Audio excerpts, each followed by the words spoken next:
Dal mare alla montagna, passando per il lago di Garda e le pianure, la regione del Veneto vanta una varietà di paesaggi e territori che si traducono anche nella tavola. Degna di nota è infatti la varietà di piatti tipici che costituiscono l'identità culinaria regionale, dal tiramisù al fegato alla veneziana e poi risi e bisi o uova e asparagi. Sono solo alcune delle preparazioni tipiche che tra gli ingredienti vantano prodotti DOP e IGP del territorio. Dici Treviso e Castelfranco e pensi al croccante radicchio, pronunci Marostica ed ecco che tutto diventa rosso ciliegia.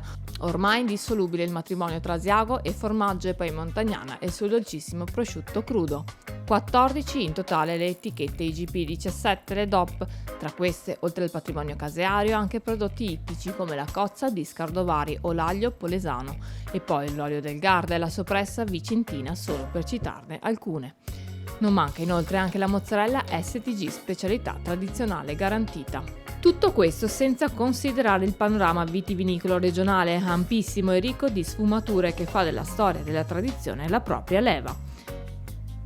In ogni angolo quindi gli itinerari del gusto si snodano tra paesaggi di rara bellezza e una forte offerta enogastronomica, valorizzata oltre che dai consorzi di tutela anche dalle strade del vino e dei prodotti tipici, percorsi di interesse paesaggistico-ambientale, culturale e ricreativo.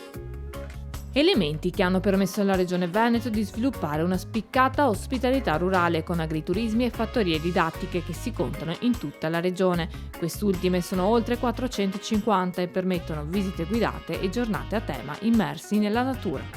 Un'offerta quindi tutta da scoprire.